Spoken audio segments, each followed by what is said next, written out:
Estos son apenas unos pasajes en el libro de los Hechos donde nosotros vemos que inicia tal vez lo que podríamos llamar el discipulado incipiente, ¿verdad? El inicio de lo que nosotros podemos ver como el discipulado neotestamentario o discipulado del Nuevo Testamento. Una de las cosas que yo quisiera meditar con ustedes es lo importante que nosotros nos detengamos a ver qué estamos haciendo nosotros como discipuladores, qué estamos haciendo en las casas. Iglesia de Cristo Betel, Ministerio en Casas, tiene un plan, tiene un propósito, y lo importante es que todos nosotros lo logremos entender, tanto como discipuladores como hermanos que nos estamos acercando a las casas. ¿Qué estamos haciendo? Yo sé que para muchos de ustedes que no empezaron en esta nueva etapa conmigo, yo espero que todos lo tengan claro, pero a veces pienso que no todos lo tienen claro, porque el énfasis no es, se los he repetido muchas veces, no es mi deseo poner ministerio en casas porque a mí se me ocurrió, sino porque realmente creo yo que el Espíritu Santo a mí me ha llevado en esta pequeña congregación a poder reflexionar acerca de qué es realmente ser un discípulo de Cristo. Hemos insistido mucho en no solo ser asistentes a una congregación. Yo he visto familias, he visto personas que por años y años asisten, ahí sí que por los siglos de los siglos asisten a las congregaciones y no pasa nada en sus familias, no pasa nada en sus propias vidas. Y entonces eso me hace reflexionar, no solo como cristiano de muchos años, sino que también como ministro que ha pasado por iglesias grandes y ahora también he estado en iglesias pequeñas, pero me interesa saber qué hacemos y me interesa mucho que usted reflexione a la luz de la palabra, por supuesto, qué es lo que estamos haciendo. Dice la Biblia que ahí en el aposento alto, tal vez le voy a hacer un poquito de contexto yéndome al verso 3, leamos desde el 1, dice: en el primer relato que escribí, Teófilo, trato de todo lo que Jesús comenzó a hacer y a enseñar. Hemos hablado bastante de eso, hasta el día en que fue recibido arriba, después de que por el Espíritu Santo había dado instrucciones a los apóstoles que había escogido. En los domingos hemos estado viendo que ese pasaje, ese verso 2, es sumamente interesante, sumamente hermoso saber que el Cristo resucitado por 40 días estuvo con sus discípulos, enseñándoles, dice, tocante al reino. Y dice acá: a estos también después de su padecimiento se presentó vivo, con muchas pruebas convincentes, apareciéndoseles durante 40 días y hablándoles de lo concerniente al reino de Dios. Yo quiero que usted visualice, y he estado tratando de hacerlo los domingos, qué significará que el Cristo, o qué significó para aquellos hombres y mujeres que habían oído de Jesús, habían oído de sus milagros, habían oído de tantas cosas que lo habían hecho en cierta manera un hombre famoso. Un hombre que todo mundo en Israel, en Palestina, sabía de él, pero había muerto. Y Lucas 24 nos indica a nosotros la desesperanza que dos de sus discípulos, los llamados discípulos de Maús, tenían acerca de su maestro que había muerto. Estaban tristes. Mas sin embargo, todo el capítulo 24 habla de procesos internos que el Señor hizo en ellos, abriéndole los ojos, abriéndole la mente, abriéndole las escrituras. Por lo menos 3 cosas se pueden ver en todo el capítulo 24 de Lucas acerca de la operación del Cristo resucitado sobre sus discípulos. Operaciones que nosotros deberíamos de verificar si están siendo realidad en nuestras vidas. ¿Las escrituras están abiertas para nosotros o nos parecen aburridas? La mente está siendo abierta. Es un trabajo del Cristo resucitado. Ahora, entendemos nosotros que estamos a las puertas de volver a ver esas ministraciones. Eso lo hemos estado viendo los domingos. Pero la tarea de la iglesia, usted no tiene que perder de vista que arranca con el poder de un Cristo resucitado, con un ministerio glorificado. Así arranca el discipulado. Todos ustedes conocen Mateo 28, que es, yo diría, el verso clásico de id y haced discípulos. Nosotros como congregación, como personas, como ovejas, como ministros, como discipuladores, tenemos que preguntarnos si estamos haciendo la gran comisión o qué estamos haciendo, o si solo nos reunimos y hacemos esto y hacemos aquello, programas de la iglesia, pero estaremos realmente haciendo lo más importante, que es id y haced discípulos, enseñándoles. Una de las cosas que yo los motivo mucho, hermanos que discipulan, es: ¿ustedes están enseñándoles conocimientos o aguardar. Dice, enseñándoles a guardar todo lo que os he mandado. Son mandamientos. Y aquí yo estaré con vosotros todos los días hasta el fin del mundo. Yo mismo tengo que saber si lo que yo estoy enseñando realmente yo lo estoy viviendo, yo lo estoy guardando, yo lo estoy practicando. Porque si yo como discipulador no lo estoy practicando, entonces no voy a esperar que los demás hermanos lo practiquen. Fíjese que una de las cosas más llamativas que yo me doy cuenta, y es por el contexto de lo que habían vivido, si ellos vivieron, los discípulos vivieron al Cristo resucitado y vieron que todo lo que él había dicho era una realidad. Si usted viera hoy al Cristo resucitado, yo le aseguro que nunca más volvería a tener dudas. Su vida sería totalmente transformada.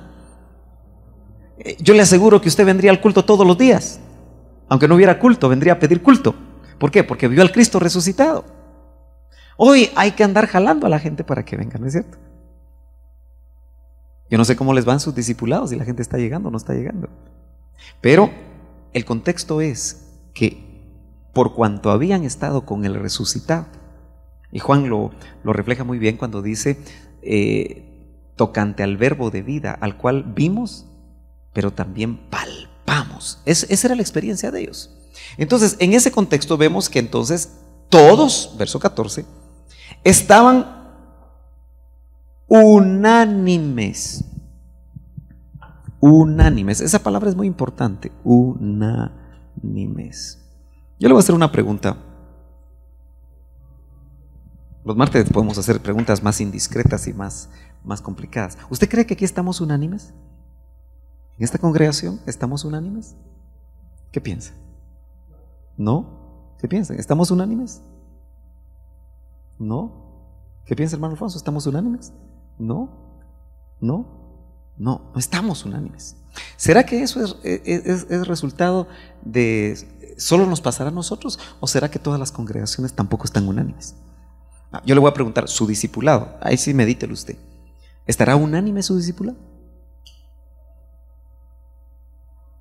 Donde usted asiste al discipulado, ¿siente que hay una unanimidad? Más o menos, como la mojarra, ¿verdad?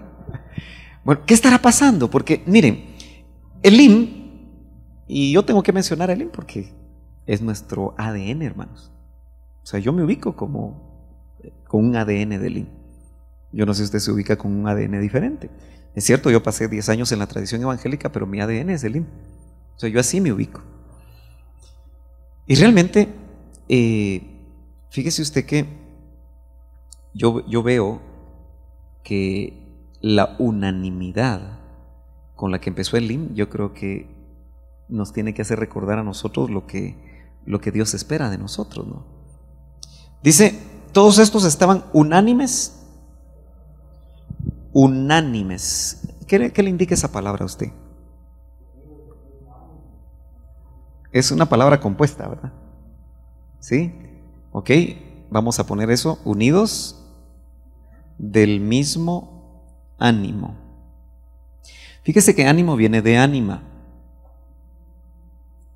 Y ánima, esto tiene que ver con el latín y viene de alma. Entonces, también se puede traducir cuando en un verso paralelo, siempre el libro de los Hechos lo vamos a leer, dice, todos eran de un corazón y un alma. Ahora, note, ánimes, unánimes, esto puede ponerse como un alma. Y como en el alma están los pensamientos, entonces, estos, cuando dice aquí estos, todos estos, así dice su Biblia, ¿a quiénes se refiere? A los que en el verso 13 acaba de nombrar, ¿verdad? Pero todavía amplía el verso 14 más personajes, porque en el verso 13 aparecen los 12, ¿verdad? Solo que ya no está Judas, sino que está Matías. ¿Sí? Ok. Están los 12, solo que ya está sustituido Judas. Pero ¿quiénes más están ahí en el verso 14? En ese grupo de unanimidad. Las mujeres. Esas mujeres, ok, ciertas mujeres uno en los evangelios y quienes acompañaban de cerca a Jesús y quienes estuvieron en la cruz del Calvario, uno sabe quiénes son esas mujeres. Pero aparte dice María, la madre de Jesús, ¿verdad? ¿Quién más? Y sus hermanos. Estos no son los hermanos de la fe, estos son hermanos carnales. Usted sabe que eso no lo acepta una gran parte de la cristiandad, pero era la familia de Jesús. Y es interesante que tanto María como sus hermanos no formaron parte directamente del discipulado cercano de Jesús. Porque el discipulado de Cristo fue un discipulado itinerante. Voy a ponerlo aquí. Porque cuando Él le dijo a sus discípulos, a algunos de ellos, sígueme, era porque realmente había que seguirlo. Él caminó toda la Palestina de su tiempo y yo creo que dormían en el campo, dormían en los lugares donde podían llegar, pero era itinerante, es un discipulado itinerante. El nuestro es estacionario, en una casa, ¿verdad? Pero puede tener las características de un discipulado del Nuevo Testamento.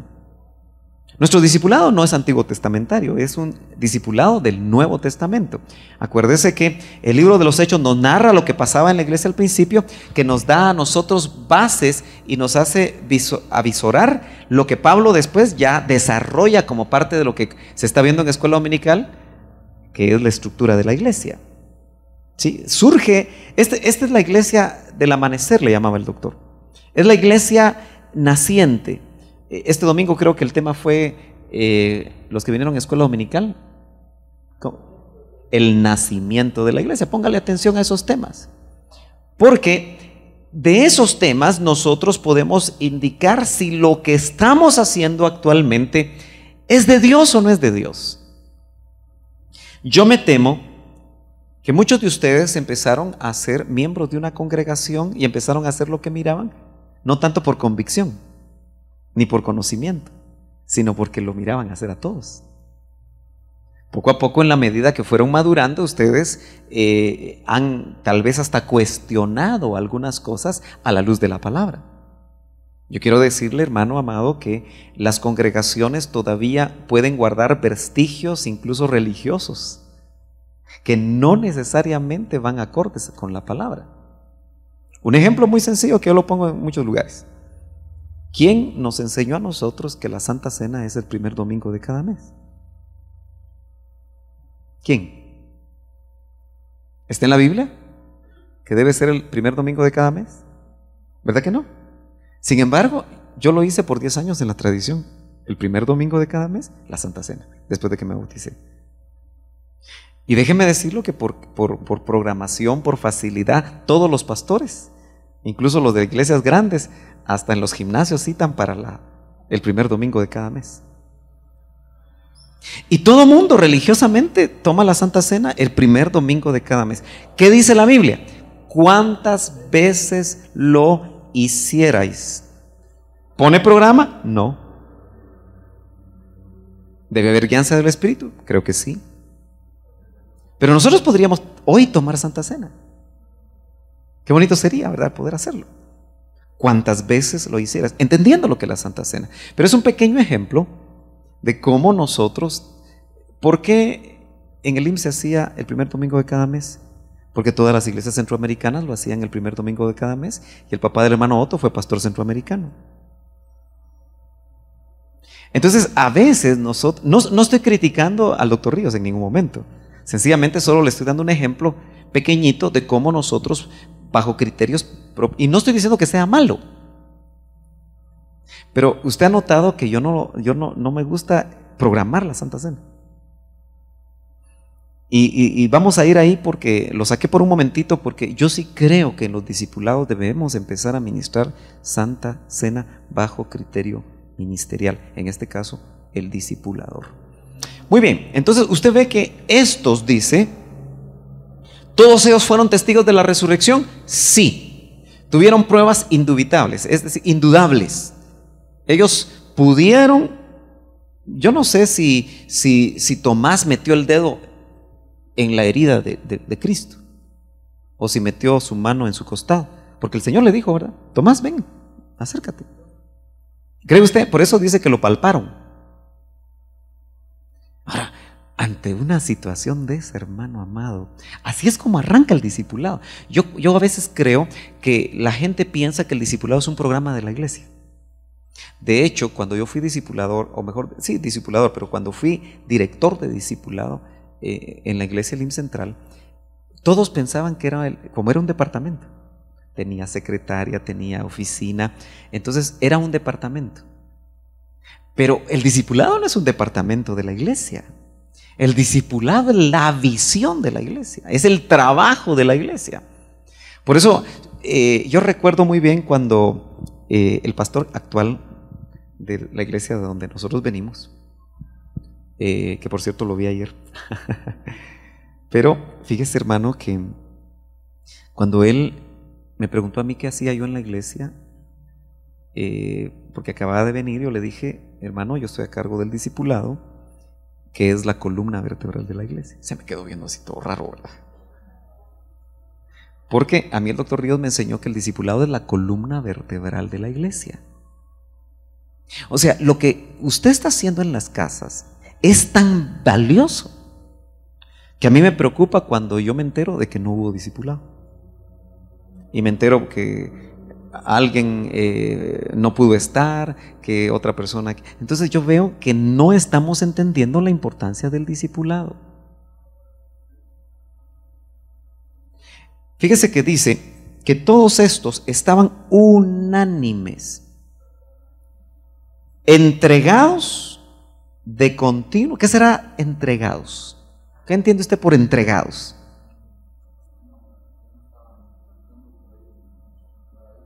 ¿Ok? Entregados. ¿Qué significa estar entregado? Darse de lleno. Deme un ejemplo de alguna experiencia de su vida donde usted se haya entregado a algo. ¿Ok? ¿Ha estado entregado usted al trabajo? Día y noche, dale duro, sudando la gota amarga. O la gota gorda, dicen algunos, ¿verdad? ¿Sí? Tal vez usted pasó una etapa entregado a los estudios. Yo recuerdo haber pasado una etapa, especialmente en el bachillerato. Yo estudiaba en la mañana y en la tarde en el bachillerato que saqué. Eran 2 carreras en una, entonces yo estaba entregado. Y ellos estaban entregados. La pregunta es, ¿por qué estaban entregados? ¿Por qué hoy no hay entrega? Porque habían visto al Cristo resucitado. El problema de la iglesia actualmente es que no mira nada. No experimenta nada. Se duerme oyendo los mensajes de los ministros. Entonces dice, entregados de continuo. ¿A qué? Y aquí entonces yo quiero ver características del discipulado del Nuevo Testamento. Entregados de continuo a la oración. ¿Y por qué dice de continuo? Porque era de continuo, pues. Ahora, hermano amado, no me responda, pero analicémonos todos. ¿Qué tan lejos estamos nosotros de eso?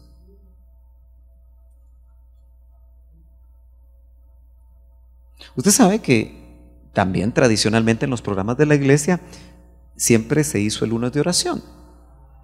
¿De dónde viene el lunes de oración? El lunes de oración viene también de la santa tradición de los santos evangélicos. O usted encuentra que los lunes son los que hay que orar. Y yo recuerdo que aún también en el IMSS se tuvo que cortar el lunes de oración porque nadie llegaba a orar. ¿Cuánto se arrancaba? Yo iba al lunes de oración. ¿Y siempre cuántos llegaban? Poquitos. Invite usted a un almuerzo ¿y cuántos vienen? Todos. ¿Verdad que sí? Pero ellos estaban entregados a la oración. ¿Qué tan importante será la oración dentro de la vida cristiana de un discípulo? Es vital. Acuérdese que hoy en día se habla del modelo de Jesús. De hecho, algunos están pretendiendo estar discipulando con el modelo de Jesús, y así se llama, modelo de Jesús. Pero ¿cuál es el modelo de Jesús? Sí, es hacer lo que Él le hizo. ¿Y qué hacía Jesús? En su ministerio, según los evangelios, ¿qué hacía Jesús? Subía al monte a orar. Yo no sé cuántas veces uno logra leer en los evangelios las veces que el Señor subía al monte a orar, o se apartaba a un lugar solitario a orar. Y todavía decía, en Mateo dice, las instrucciones eran, métete a tu lugar secreto, a tu cuarto, ahí donde nadie te mira, y ora. Y Dios te recompensará en público. ¿Se acuerda usted de esos pasajes que aparecen en Mateo? Entonces dice, entregados a la oración. Entregados a que estará la iglesia en estos tiempos. Pero entregado a que están sus discípulos, hermano amado. Yo me preocupo cuando veo a la gente entregada a pasear. O a trabajar. O a ver televisión. Es preocupante. Y yo quisiera trasladarle a usted un poquito de esa preocupación. ¿Cómo están los discípulos? ¿Entregados a qué? Y claro, ¿cómo estamos nosotros? Porque no podemos pedir nada de lo que nosotros no estemos dando. Yo mismo tengo que pensar, ¿estoy entregado a la oración? Yo tengo que ser honesto. No. Y tengo una gran responsabilidad. Pero también usted tiene una gran responsabilidad. Porque estaban unánimes, un alma. ¿Qué hizo que pasara esto? Algo sobrenatural. Nosotros necesitamos la sobrenaturalidad de los tiempos finales. La debemos anhelar. Tenemos que ya soltarnos de lo terrenal, de lo normal en la iglesia. Y acuérdese que la iglesia no es la vida del templo. Yo sí quiero que usted logre, hermano, a estas alturas discernir que la vida del templo es el tiempo que usted pasa en un culto como este, o en una reunión de enseñanza como esta. Esto es la vida del templo. Pero la vida de la iglesia debería ser esto y el resto del tiempo. Si usted está 2 horas semanales en el templo, no se puede comparar a las 24 por 7, que serían ¿cuánto? 168 horas por ahí, ¿verdad? Contra 2 horas. Esa es la vida de la iglesia. Y la vida de la iglesia es la vida del discípulo de Cristo. Entonces, notamos que dice aquí, junto con las mujeres. Eso quiere decir que en el discipulado de Cristo, para orar no había diferencia de sexo, ¿verdad? No había diferencia de género. ¿Nota? Igual oraban ellas que oraban ellos. Y usted tiene que entender que el contexto de la sinagoga, ¿qué era? ¿Cuál era el contexto judío de estos cristianos? Porque la iglesia empezó judía. Que las mujeres por un lado, ciudadanas de segunda clase, y los hombres por el otro. Así era el contexto judío en la sinagoga. Acuérdese usted que en el mismo templo de Salomón estaba el pórtico de las mujeres. ¿Sí? ¿Lo ha visto usted en la Biblia? Sí, era un lugar así relegado. Pero qué interesante que lo revolucionario para ellos, porque quiero que se meta al contexto histórico de esto, lo revolucionario de ellos era que ellos estaban junto con las mujeres. Y es interesante que Lucas enfatiza, no deja solo a las mujeres, a María dentro del grupo de las mujeres, sino que la especifica y dice María, y con María, la madre de Jesús, y con los hermanos de él. ¿Cuándo se acerca la familia al discipulado de Cristo? ¿Antes o después de su muerte? Después. Note usted, María misma empieza a ser discípula después. Y los hermanos que eran incrédulos. ¿Por qué el Señor dijo que nadie era profeta en su tierra? Está hablando de Galilea, donde estaba su familia, donde estaban sus amigos, donde estaban sus conocidos. Entonces, la misma familia en la resurrección y en esos 40 días que han de haber sido maravillosos. Yo como quisiera estar en un discipulado de esos. El doctor le llamaba a ese discipulado el discipulado del 7º nivel, como quien dice, lo último. Yo anhelo ese discipulado, hermano. Pero ya se puso a pensar usted mi responsabilidad como ministro y su responsabilidad como discipulador, que aquí se llena el domingo, pero los discipulados, menos de la mitad de la gente. Yo tengo que separar, y yo espero que usted empiece a visualizarlo así, la congregación por lo menos en dos partes: los discípulos y los asistentes. Ahora, la pregunta es: ¿por qué no asisten? ¿Será porque no hay un discipulado cerca de casa? Esos son detalles que vamos a tener que ver. ¿Será porque no hay la disponibilidad de enviarles un discipulador al lugar? Es otra de las cosas que tenemos que ver. ¿Cómo quisiera yo tener aquí 20, 25 hermanos que se estuvieran preparando para ser discipuladores? Y que estuvieran dispuestos a tomar un día de su semana para poder servir a otros. Pero sigamos con lo que son las características: entregados a la oración. Ahora, note pues, vemos ya más específico, pero recalcando el verso 1 del capítulo 2, dice: cuando llegó el día de Pentecostés. Una cosa interesante que voy a inferir aquí es que este discipulado seguía instrucciones. Porque ¿cuál fue la instrucción que el Señor le dio a este grupo? No se vayan de Jerusalén. Usted tiene que recordar que muchos de ellos venían de lugares lejanos de Jerusalén.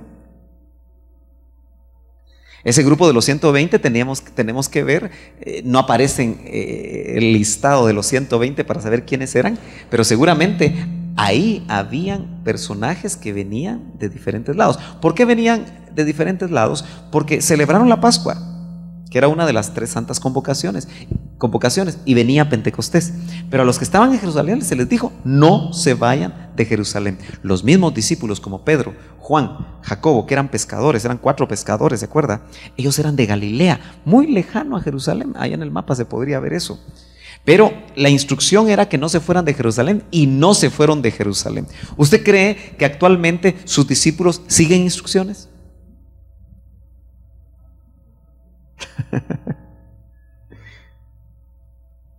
Claro, el discípulo tiene que estar seguro que las instrucciones vienen del Señor, ¿verdad? Tiene que tener testimonio. Pero acuérdese que en su tarea discipular en algún momento usted va a dar un consejo o va a ministrar. Le van a pedir consejos. La pregunta es: ¿irán a seguir las instrucciones? Entonces, en el 2.1 dice: cuando llegó el día de Pentecostés, estaban todos juntos en un mismo lugar. Fíjese que aquí se puede ver que había comunión. La famosa palabra griega koinonía, ¿verdad?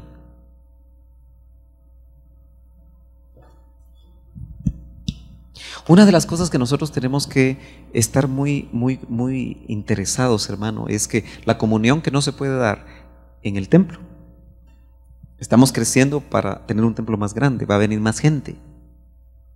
La comunión, si no se experimenta en casas, se va a diluir en la medida que nosotros crezcamos numéricamente.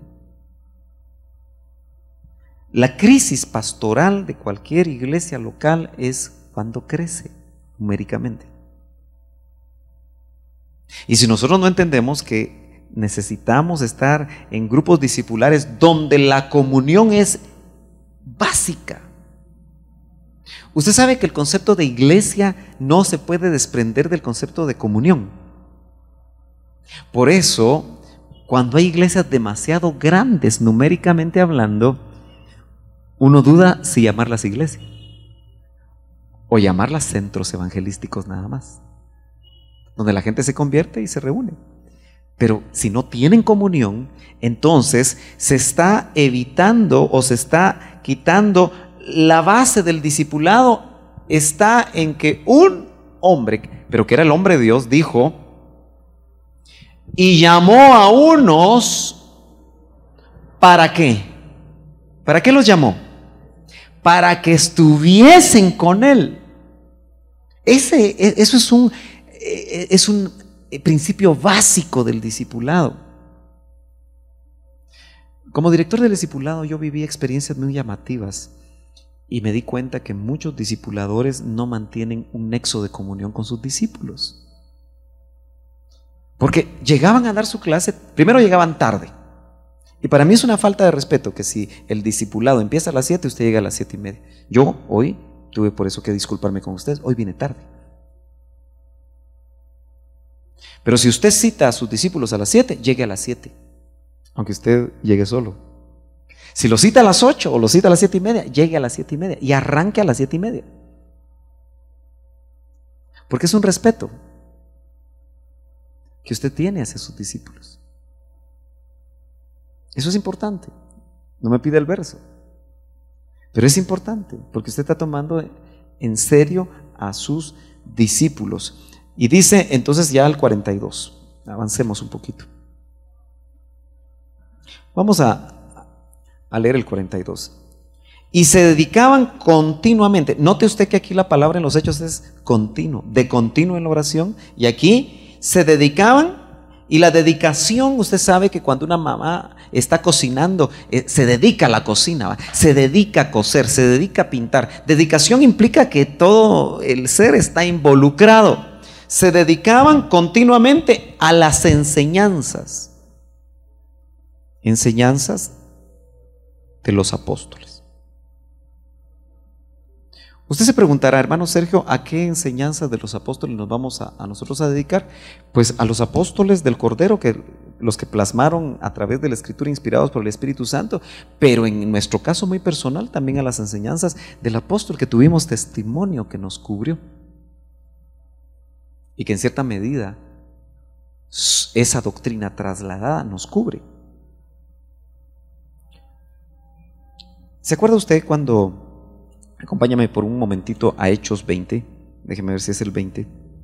¿Se acuerda usted cuando Pablo estuvo 3 años en Éfeso? Verso 27 de Hechos dice: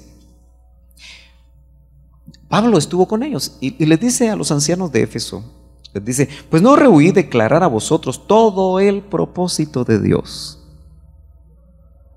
Qué tremendo que un ministro pueda decir eso, ¿verdad? Pues no rehuí declarar a vosotros todo el propósito de Dios. Verso 28, estos son especificaciones para el cuidado de los ancianos que iban a quedar a cargo de esta congregación. Dice: tened cuidado de vosotros. Es lo primero que les pide. Y de toda la grey, en medio de la cual el Espíritu Santo os ha hecho obispos. Note usted que es el Espíritu Santo el que delega funciones, no debería ser el hombre, sino que el hombre delega funciones guiado por el Espíritu Santo, para pastorear la iglesia de Dios, la cual él compró con su propia sangre. Sé que después de mi partida, eso es lo que me interesa, sé que después de mi partida, ellos ya no iban a volver a ver a Pablo. Vendrán lobos feroces entre vosotros que no perdonarán el rebaño. Y que de entre vosotros mismos se levantarán algunos hablando cosas perversas para arrastrar a los discípulos tras ellos. Nota que aún los discípulos pueden ser trastocados. Por tanto, estad alerta, recordando que por 3 años, de noche y de día. Qué responsabilidad, ¿verdad, hermanos? De noche y de día. ¿Usted se imagina un pastor que cite de noche y de día? No vienen, ¿verdad? Pero Pablo, de noche y de día, dice, estamos en el verso 31, no cesé de amonestar a cada uno. ¿Por qué podía amonestar a cada uno Pablo? ¿Por qué cree, hermana Violeta? ¿Por qué cree usted que podía amonestar a cada uno el apóstol Pablo? A cada uno. ¿Por qué cree que a cada uno? No les hablaba en general, sino que los amonestaba a cada uno. ¿Por qué cree usted?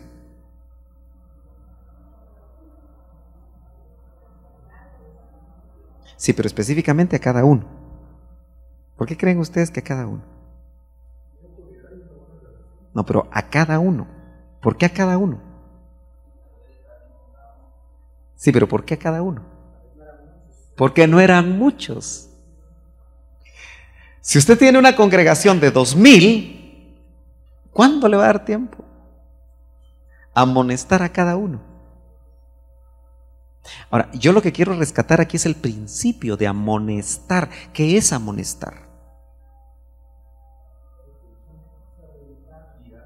Exhortar, Pero amonestar es exhortar, es ir al cuidado de la persona.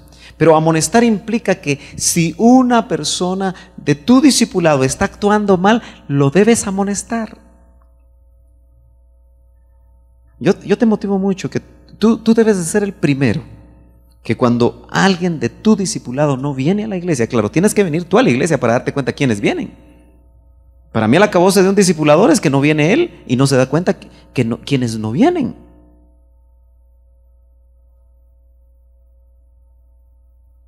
Y si tú no vienes por alguna razón, pregunta quiénes vinieron. ¿Cuál es la pregunta que yo te hago los lunes a ti cuando yo no estoy, hermano Rubén? ¿La tienes bien clara cuál es? ¿Quiénes vinieron? Yo estoy muy interesado cuando yo no estoy en saber quiénes vinieron. ¿Por qué? Porque me interesan las almas. Y entonces ya empiezo a investigar por qué no vino fulano de tal o fulanita de tal. Está enfermo, tuvo que trabajar. ¿Qué le pasó? ¿Por qué no vino? Pero el principal interesado es el discipulador.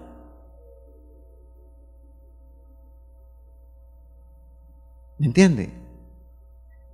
Y yo me pongo nervioso cuando ya pasa un mes y una familia no viene. Digo, ¿se fueron de la iglesia? ¿O están enfermos? ¿O qué les pasa? ¿Y no cree que el discipulador no debería de dejar pasar esa semana sin ir a visitar? Para ver qué pasó. Eso es sumamente importante porque note usted que aquí entonces dice: por tanto, estad alerta, recordando que por 3 años de noche y de día no cesé de amonestar a cada uno con lágrimas. Ahora, ¿se imagina usted el grado de compenetración que tenía el apóstol Pablo? ¿Por qué cree usted que él amonestaba con lágrimas? ¿Qué piensa? Pero ¿cuándo lloramos nosotros? ¿Por qué motivos lloramos? ¿Por alegría o por tristeza? ¿Usted cree que lloraba con alegría? Cuando él amonestaba, yo creo que lloraba de tristeza. ¿No es cierto? Ahora, note usted que al hacerlo cada uno tenía un grado de conocimiento de la iglesia de Éfeso, el apóstol. Qué importante es eso, ¿verdad? Eso es discipular. No dar un tema, hermanos, por bonito que usted enseñe o predique. Note usted que dice: ahora os encomiendo a Dios, eso es lo que me interesa, y a la palabra de su gracia.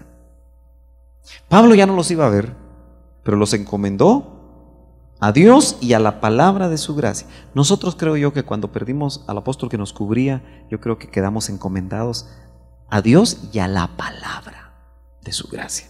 Por eso, las enseñanzas de los apóstoles, yo creo que nosotros necesitamos saber que la Biblia indudablemente fueron usados los apóstoles. Los apóstoles están vigentes, sus enseñanzas, porque son enseñanzas del Señor. Como los actuales apóstoles también, aquellas enseñanzas que, como nos diría tantas veces el doctor Ríos, tienen pie de imprenta, ¿verdad? Aunque acuérdese que vendrán los tiempos cuando yo me pregunto, ¿lo que enseñó el Señor en esos 40 días resucitado tendría pie de imprenta? Claro, era Él resucitado, ¿verdad? Yo sospecho que van a haber enseñanzas que no le vamos a encontrar fácilmente el pie de imprenta, pero vamos a tener testimonio del Espíritu, que son de Dios. Es un campo peligroso, ¿verdad? Pero para eso está el Espíritu Santo. ¿Qué más? Regresemos a 2:42. ¿Qué más? 2:42 de Hechos, déjeme regresar. Dice: y se dedicaban continuamente a las enseñanzas de los apóstoles. Yo veo ahí que ya llevamos 4, ¿verdad? 5. ¿Qué más hacían ellos? A la comunión, dice. ¿Sí? Es lo que estamos hablando, ¿verdad?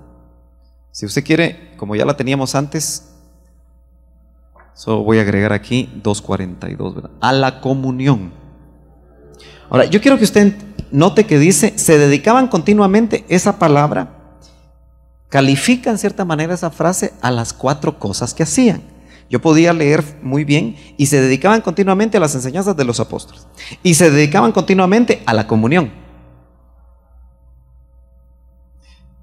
Los que asisten a un discipulado deben dedicarse continuamente a la comunión con el resto de discípulos. Ahora yo le voy a decir algo: el enemigo no va a estar contento que usted tenga comunión. Y como al principio hablamos de que no hay unanimidad entre nosotros, probablemente tampoco hay mucha comunión. Fíjese que yo observo cuando termina el culto el domingo, la mitad de la iglesia sale corriendo porque tienen hambre, porque tienen que ir a hacer, tienen que ir a trabajar, porque el bus los va a dejar. Yo no sé cuáles son las razones, son muchas, ¿no? Y valederas, yo creo que sí, para cada uno. Pero ¿no cree que sería un momento de quedarse unos 10, 15 minutos y saludar y hablar y tener comunión? Yo cada vez que puedo y encuentro una familia, digo, ¿por qué te vas tan rápido? Este domingo me gustó que una familia que siempre sale rápido se quedó. Y se quedó conmigo como media hora ahí arriba. Eso es decirle al hermano: hermano, me gusta estar en comunión con usted. Eso debe ser cultivado, porque se dedicaban continuamente a la comunión. Pero también se dedicaban continuamente al partimiento del pan. Ahora, note, se dedicaban continuamente. ¿Está de acuerdo en la forma como estoy leyendo? Se dedicaban continuamente al partimiento del pan. Eso es Santa Cena.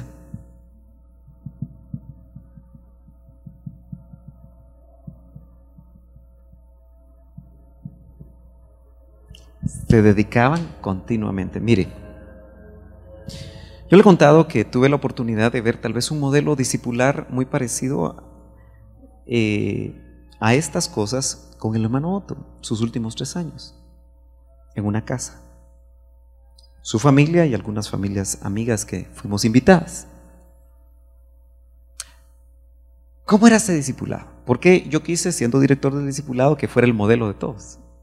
Y me decía el doctor: así hubiéramos tenido que empezar, me dijo. Pero nos juntábamos y nos esperábamos unos a otros si alguien se retrasaba. Pero lo primero que hacíamos era que llegábamos a platicar. Obviamente de las cosas espirituales, ¿verdad? El doctor siempre dirigía las conversaciones hacia eso. Algunos de ustedes a veces me han visto enojado aquí cuando yo veo que, como yo he venido tarde, están platicando en lugar de orar o en lugar de alabar. Creo que algunos lo han notado. Tú lo has notado en algún momento, ¿verdad?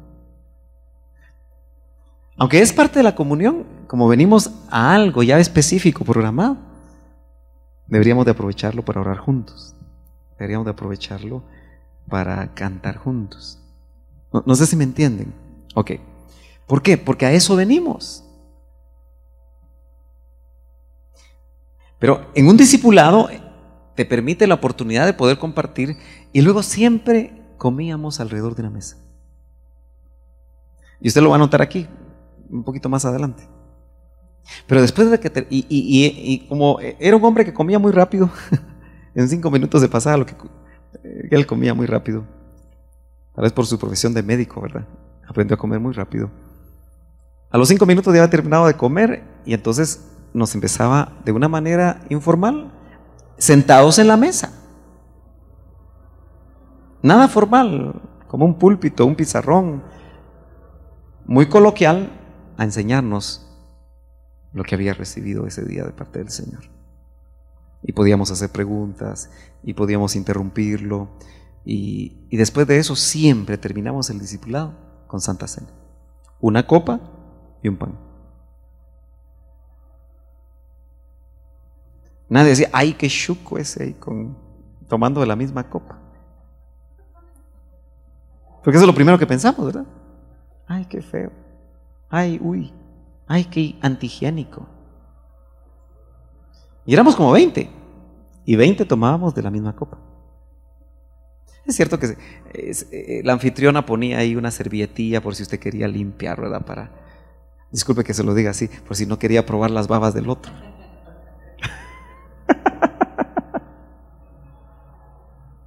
Pero así fue al principio.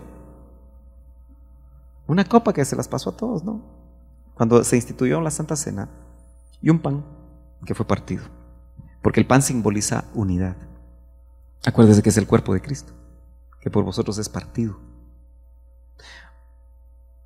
Nosotros en realidad no deberíamos de cortar el pan,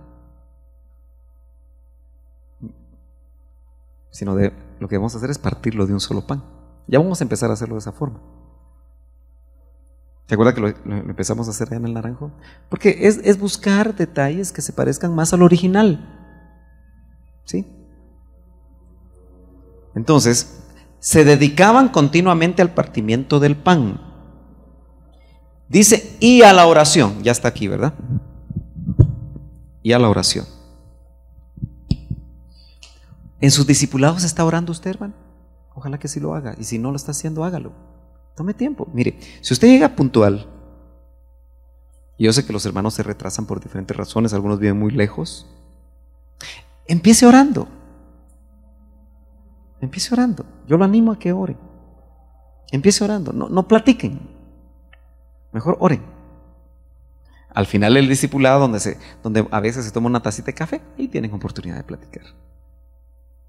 Acuérdese que eso está dentro del contexto. Si alguno viene triste, haga oración. Si alguno viene gozoso, cante alabanzas. Instrucciones de la palabra. Pero hay más.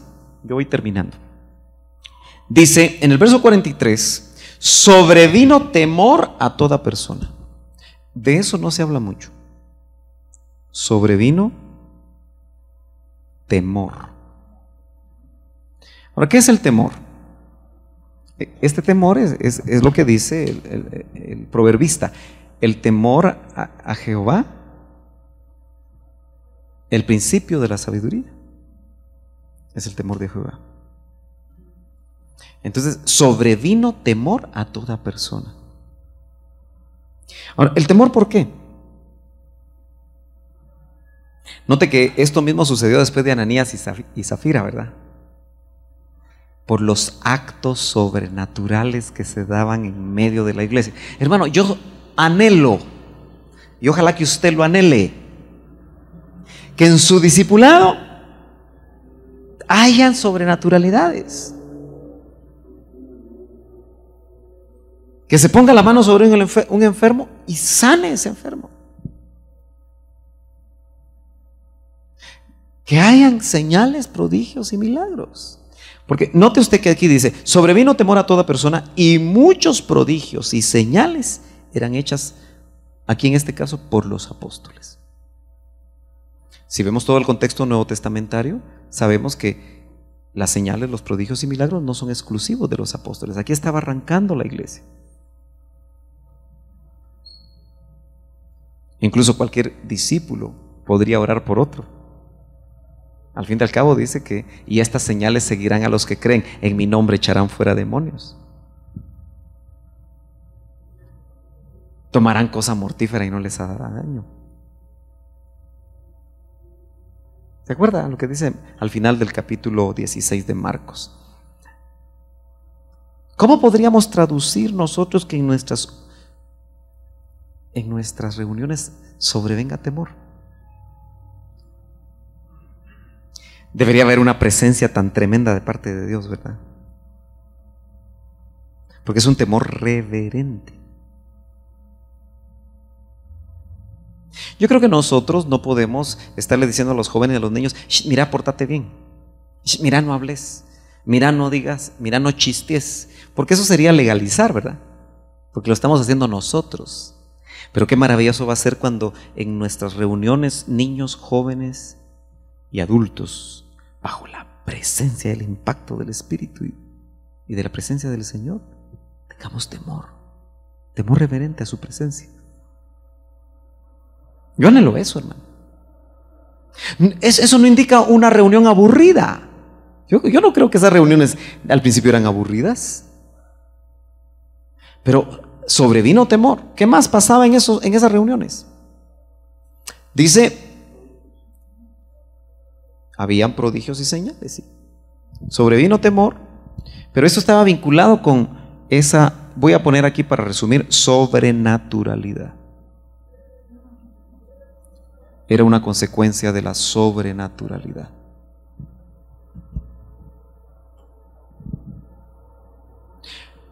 ¿Usted cree que si empezamos a anhelar lo sobrenatural se va a empezar a dar entre nosotros y se va a volver natural? Yo creo que sí, hermanos. Yo el domingo le decía, Señor, porque aquí hemos tenido momentos en la iglesia donde se ha orado por enfermos y hemos oído que han sanado. Incluso enfermos que no son parte de esta congregación y que se ora. Yo como que el domingo le decía, Señor, ya no está pasando eso, Señor. Tenemos que seguir moviéndonos en ese nivel. Permitir que el Señor, por su Espíritu, se mueva de esa manera. Ahora, verso 44. Todos los que habían creído estaban juntos, otra vez juntos, ¿verdad? Nota lo importante de estar juntos. Ahora, la unidad y la unanimidad yo creo que nosotros también la forjamos. Por ningún motivo nosotros, hermanos, atentemos contra la unidad. Y una de las cosas que más atenta contra la unidad es el chisme.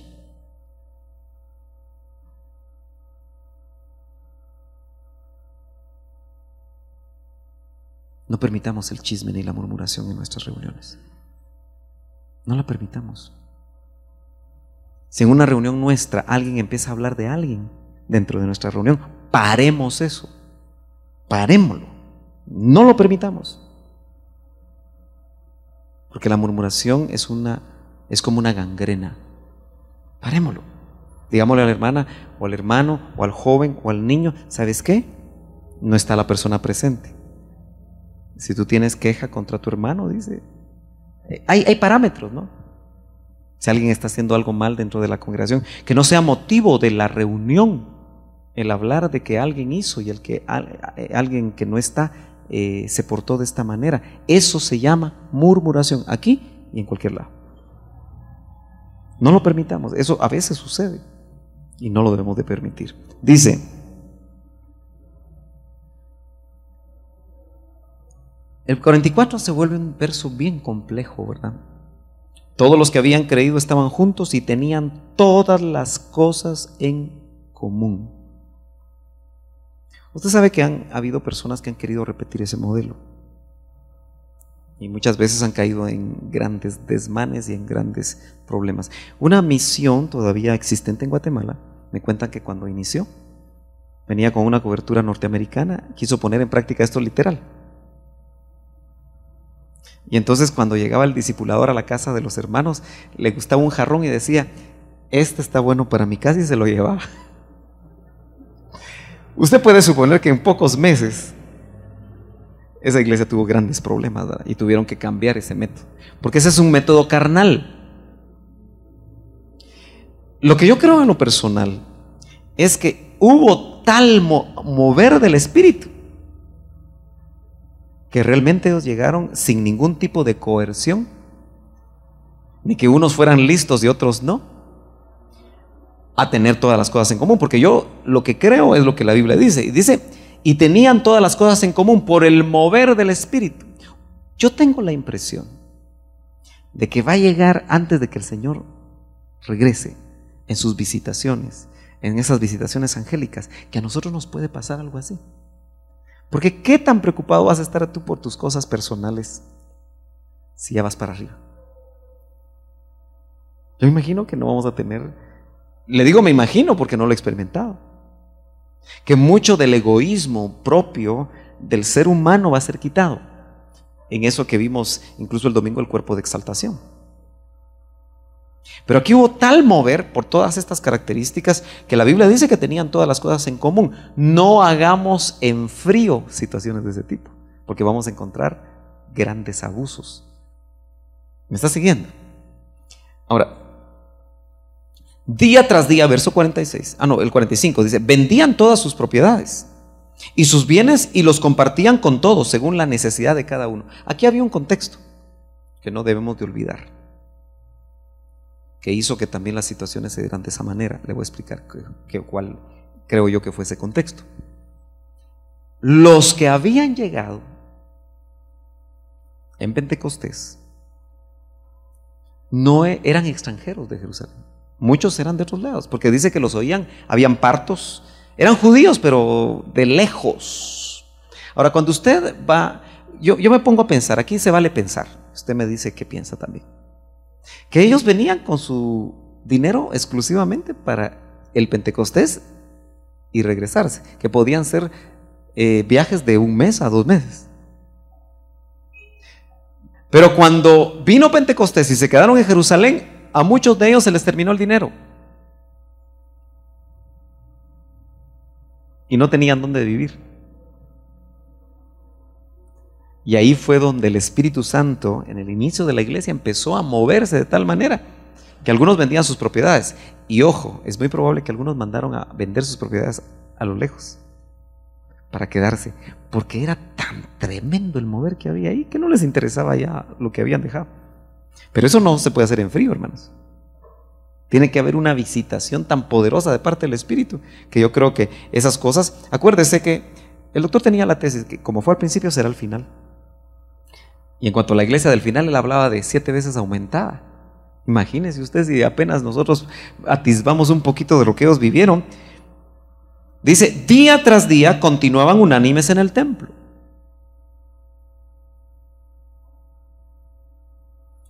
¿Cuántos kilómetros cuadrados tendría la Jerusalén del tiempo de Jesús? Era muy grande, ¿verdad? Tal vez 4 kilómetros cuadrados. Quiere decir que ir al templo era fácil. Todo el mundo se iba caminando. Y no era precisamente en el templo, sino tenía que entender que se reunían en el pórtico de Salomón. Solo el pórtico de Salomón, entienden algunos que han estudiado la geografía o la arqueología del templo, que permitía lograr albergar 3,000 o 5,000 personas, que fue lo máximo que se dio en el primer sermón de Pedro y en su segundo sermón, pórtico de Salomón. Pero note usted que dice, día tras día continuaban unánimes en el templo, era un punto de reunión, pero partiendo, dice, y partiendo el pan en los hogares. Usted se imagina, esos hogares eran chiquitos, ¿verdad? Tal vez solo el de los ricos era muy grande, pero generalmente eran lugares pequeñitos. Jateados tuvieron que haber dormido. Eso todavía se da en algún lugar donde está la feria titular y no hay muchos hoteles. Llega toda la familia y se quedan, ¿qué? Jateados. Eso sí debe haber pasado. Ahora, ¿se imagina el nivel de comunión y el nivel? ¿Por qué comían juntos? Como dice acá, dice, acuérdese que, y partiendo el pan en los hogares, habla de Santa Cena, porque después dice, comían juntos. Hermanos amados, es bueno comer juntos. Eso sí, que no sea carga para el anfitrión. Por eso sean sabios, que no sea cargoso para el anfitrión, aunque tenga recursos, pero se vuelve cargoso.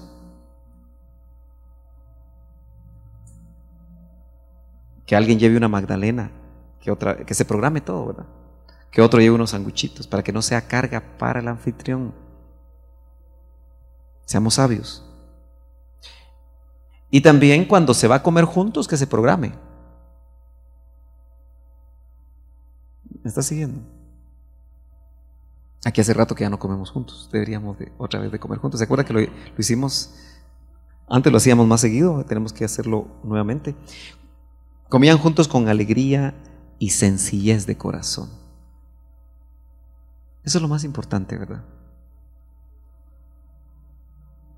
Ya no puse aquí eso, pero usted lo puede ir anotando.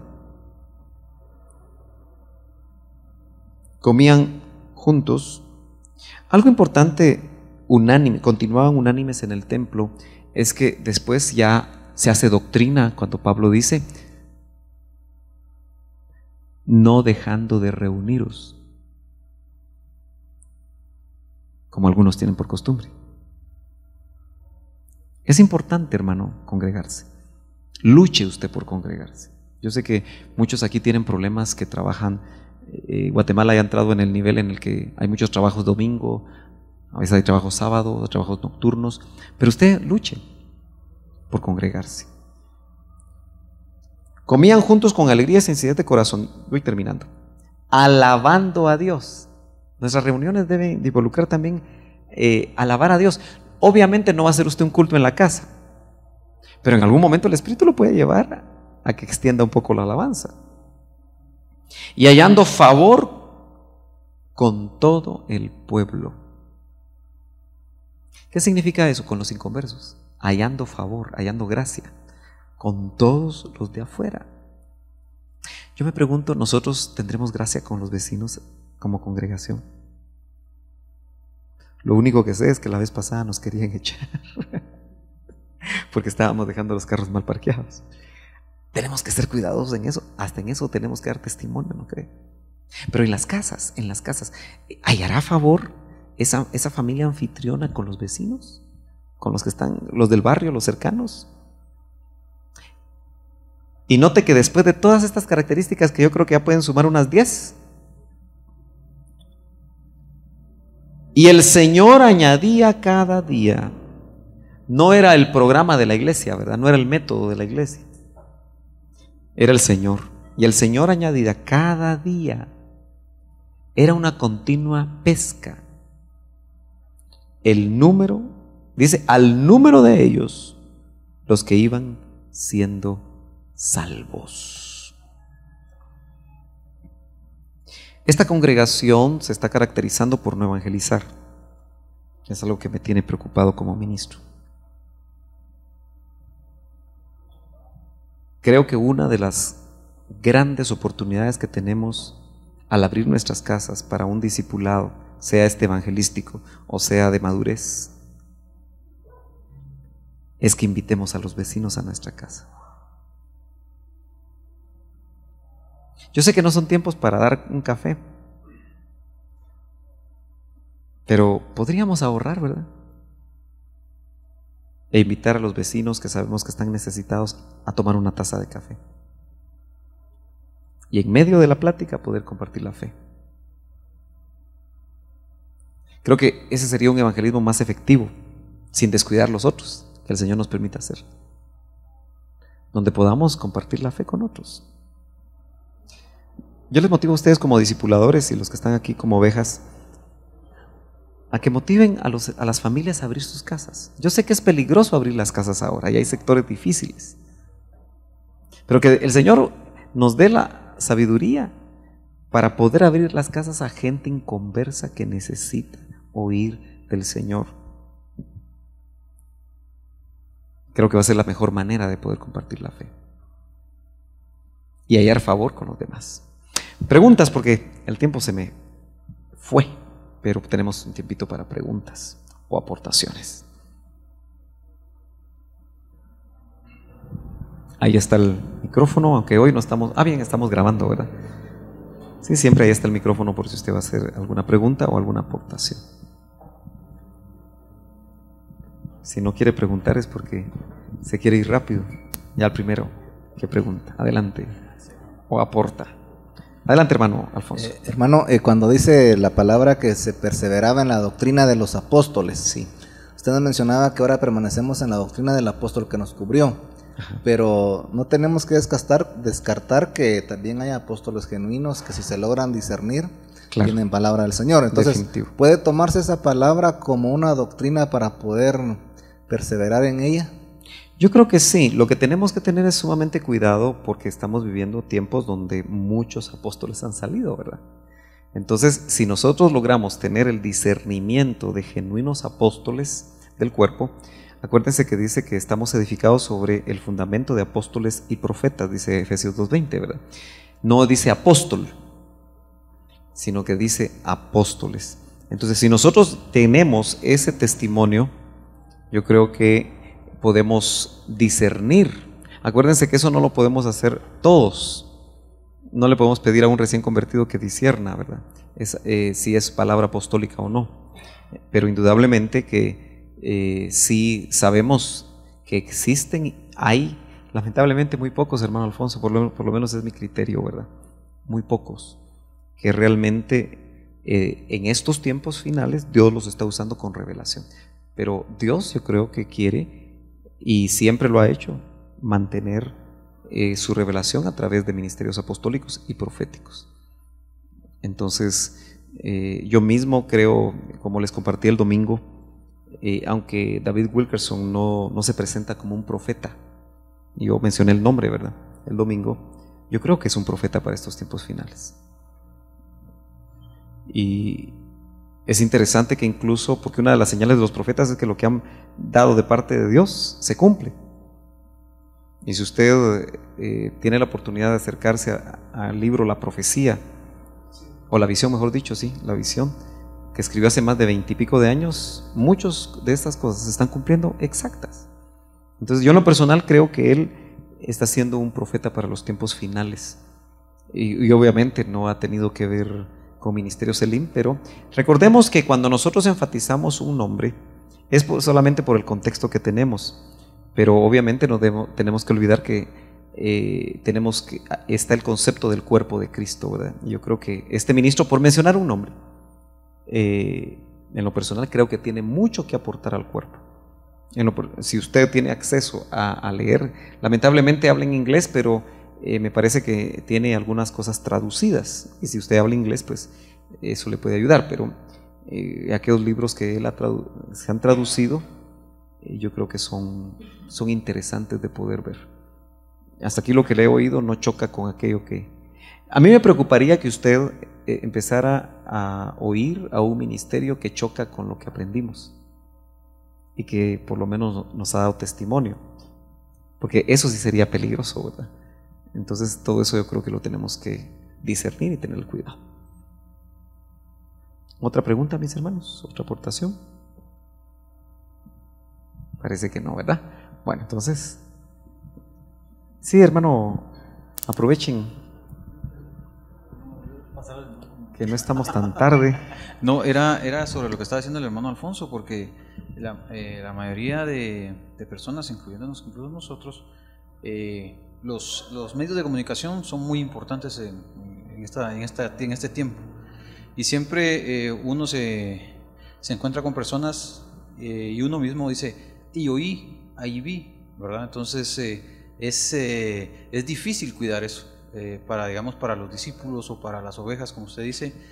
Y entonces, uno bien sabe y les dice, bueno, tienen que discernir por medio del Espíritu, pero también es también, como le dijera yo, parte de uno de discipulador decir, o casi que no poner en juicio, pero sí decir, yo le recomiendo que no lo tome muy en cuenta, o tómelo en cuenta porque la doctrina es... Yo creo que cuando una oveja, es difícil primero saberlo, pero cuando hay cercanía uno ya puede darse cuenta qué es lo que está comiendo. Porque miren, aunque muchos creen que cuando se decía esto, Elim trataba de, o el doctor pues como pastor de Elim, trataba de que nadie oyera por otro lado, aunque es imposible que suceda en estos tiempos, aún en los tiempos de él, estaba la radio. Pero se usaba aquel texto de que no sembréis vuestro campo con 2 semillas, con doble semilla. Porque el problema delicado es cuando especialmente un discípulo que recién convertido está oyendo por todos lados. Yo creo que ahí debemos ser cuidadosos, que la persona primero escuche la doctrina básica de la congregación a la que asiste, ¿verdad?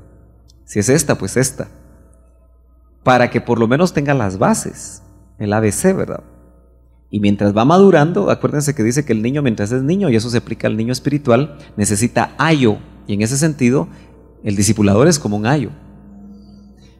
Entonces tenemos que cuidar esos niveles. Ahora, si la persona ha logrado madurar, tanto libros, televisión, videos, lo que sea, el consejo siempre es: oigan y lean como cuando están comiendo pescado. Uno tiene mucho cuidado cuando come pescado, ¿no? Especialmente si es mojarra. Si usted no tiene cuidado, se le va a atravesar una espina, y el que va a estar afectado es usted. Por ejemplo, yo este domingo me atreví a decir algunas cosas. Por ejemplo, nosotros creo que tenemos que ser muy cuidadosos, por lo menos a la gente que discipulamos, que tenga mucho cuidado con la doctrina de la prosperidad. Mucho cuidado. Porque la doctrina de la prosperidad va a llevar a la iglesia no a prepararse para el arrebatamiento, hermanos. Y eso es lo que está de moda. ¿Y quién no quiere ser próspero? Por ejemplo, si nosotros vemos a uno, porque eso ha pasado, ¿verdad? Cuando uno miraba las telemaratones, ahí aparecía, ¿y usted de dónde es? De Elín. ¿Y usted de dónde es? De Miel. Y ahí llegaban a dejar sus televisores y a dejar esto y lo otro. Pero ustedes se dan cuenta, esas telemaratones hay que ponerle mucho cuidado. Especialmente cuando lo que están haciendo es predicar un canje o una venta de indulgencias. Ahí tenemos que ser celosos. Y si nosotros sabemos que alguien está haciendo algo así por desconocimiento, tenemos que llamarlo y explicarle. Si nosotros no lo podemos decir, trasladarlo al ministro, ¿verdad? Porque ese sí es un cuidado. Sembrar un campo con doble semilla, se leía en el Antiguo Testamento, no es sano. Fíjense que otro detalle interesante, eso es en figura, Ruth. Cuando Ruth aparece, la instrucción que le da Booz, si entendemos a Ruth como tipo de la novia y a Booz como tipo del novio, en figura, lo que le dicen a Ruth, Booz, es: no vayas a otro campo, no sea que te golpeen los guardias. Ese es el contexto. Entonces, por ejemplo, eso más que nada tiene que ver con aquellos que son discípulos. Por eso yo les digo, en mi manera de pastorear esta congregación, yo me voy a deber a los que son discípulos, pero no me voy a deber tanto a los que son asistentes. Porque el asistente, por ejemplo, yo veo aquí hermanos que vienen y aparecen dentro de 2 meses. Entonces, yo no puedo ser tan cuidadoso con ellos, a menos que me presenten una necesidad que puede llegar a través del discipulado. ¿Por qué está sucediendo esa situación? Pero yo le aseguro que aquí hay hermanos que vienen conmigo y van a otras congregaciones. Ahora, si son congregaciones afines, pues gloria a Dios, ¿verdad? Pero en determinado momento tiene que definirse la persona, dónde va a servir. No puede ser diácono aquí y en Nueva Jerusalén y en Cantar de los Cantares y en las asambleas de Dios, ¿verdad? Tiene que definirse. Y esa definición no la va a hacer el ministro, la tiene que tener la oveja. Me gustó en una ocasión cuando hablábamos con el hermano, creo que hace poco, que le comentaba a alguien y le dice: ¿usted recibe al hermano Sergio como su pastor? Porque eso es importante. Ahora, eso es un proceso. Usted no le puede decir a la persona que nos visita por primera vez: ¿usted recibe al hermano Sergio como su pastor? Y no sabe ni qué le está diciendo. A menos que sea un cristiano, y entonces le va a decir: mire, yo estoy visitando. Y aquí en ningún momento presionamos. Creemos que la persona debe tener testimonio de parte del Espíritu. Pero ya cuando una persona primero es miembro, pero luego es discípulo, yo creo que sí es importante ver qué están viendo. Por ejemplo, usted sabe que hay iglesias con unos programas sumamente atractivos para los jóvenes. Y yo sé que aquí hay jóvenes que van a esas iglesias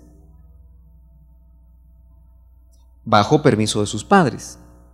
Y yo como ministro no puedo hacer más de lo que los padres hacen. Si los padres les dan permiso y consideran que esos programas son buenos para sus hijos, es responsabilidad de los padres. Ahora, en ese sentido, lo que he visto aquí en esta congregación es que después, cuando tienen problemas, entonces buscan al pastor para que el pastor los saque del problema. Entonces mi pregunta es: ¿por qué no me consultaron antes?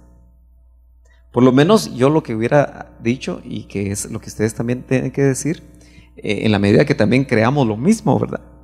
Y entonces para esto es esta afinación, ¿verdad? Hoy tal vez no vamos a tener la reunión que hemos tenido siempre, donde tenemos unos 20 minutos para platicar de algunas cosas muy puntuales, ya solo con discipuladores, porque hay determinados programas juveniles tan atractivos, pero que después se les vuelve cargoso a los mismos jóvenes, porque no los sueltan, los llaman día y noche, porque entraron a un programa que es un programa empaquetado y están capacitados las personas para que no lo suelten, no importa que sean miembros de otra congregación. Y para mí eso es pura falta de ética ministerial. Por lo menos aquí cuidamos que si alguien viene de otro lugar le pedimos carta. Y si por razones muy valederas no le dan carta, ¿por qué? Porque queremos saber de dónde viene, ¿verdad? Como dijo una vez el doctor, ¿qué pata puso ese huevo? Queremos saber. Acuérdense que hay personas que vienen en pecado de una iglesia y están en disciplina en otra congregación. Y vienen aquí y uno no sabe cómo está su vida. Para eso es una carta ministerial. Pero en esas iglesias no le van a pedir jamás carta. Y lo único que van a decir es, sí, es que como ahí no tienen programas adecuados. Entonces ahí sí uno tiene que apelar a los padres.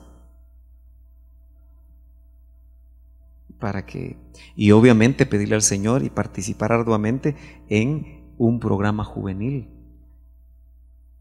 que llene las expectativas y las necesidades de los jóvenes, ¿verdad? Es por decirles algo, ¿verdad? Porque muchas veces sucede, no es fácil, ¿verdad? Pero aunque la pregunta se extendió bastante, hermano Alfonso, yo creo que en el caso del discipulador, yo creo que debe ser sumamente cuidadoso. Y yo creo que se debe también a consultarle al ministro qué es lo que está oyendo y si tiene dudas, ¿verdad? Para no sembrar el campo con doble semilla.